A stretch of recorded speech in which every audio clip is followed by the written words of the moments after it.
നമസ്കാരം. ജന്തുലോകത്തെ അത്ഭുതങ്ങൾ വെളിവാക്കുന്ന ഒരു പഠന റിപ്പോർട്ട് പുറത്തു വന്നിരിക്കുകയാണ്.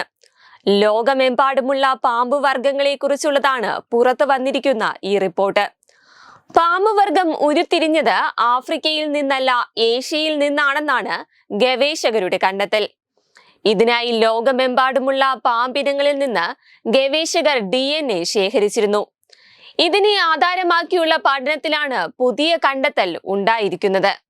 അതേസമയം ഏഷ്യയിലാണ് ഇവരുടെ ഉത്ഭവം എന്ന് മാത്രമല്ല, അത് ഏകദേശം 35 മുതൽ 45 മില്യൺ വർഷങ്ങൾക്ക് മുൻപാണ് ഇവ ഉണ്ടായത്.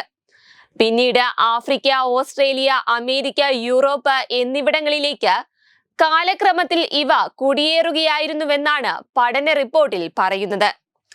അതേസമയം മുൻപ് പരിണാമത്തിന്റെയും ഫോസിൽ കണ്ടെത്തലുകളുടെയും വെളിച്ചത്തിൽ പാമ്പുകളുടെ ജന്മദേശം ആഫ്രിക്കയാണെന്ന് ഗവേഷകർക്കിടയിൽ ശക്തമായ വാദമുണ്ടായിരുന്നു.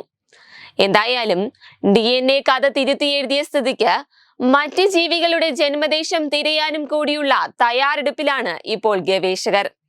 അതേസമയം ഇതോടുകൂടി പല ജന്തുവർഗങ്ങളുടെയും ഉത്ഭവം ആഫ്രിക്കയിൽ നിന്നാണെന്ന വാദത്തിന് തിരശീല വീഴാനാണ് സാധ്യത. കൂടാതെ പാമ്പുകൾ എങ്ങനെ ലോകത്തിന്റെ വിവിധ ഭാഗങ്ങളിൽ എത്തപ്പെട്ടു എന്നതിലേക്കും പുറത്തു വന്നിരിക്കുന്ന പഠനം വെളിച്ചം വീശുന്നുണ്ട്. അന്ന് വൻകരകൾ പലതും സംയോജിച്ച നിലയിലായിരുന്നു. അത് തന്നെയാണ് ഇവരുടെ സഞ്ചാരത്തിനും വഴിയൊരുക്കിയതെന്നാണ് ഗവേഷകരുടെ കണ്ടെത്തൽ. വെബ് ഡെസ്ക് തത്തുമൈ TV.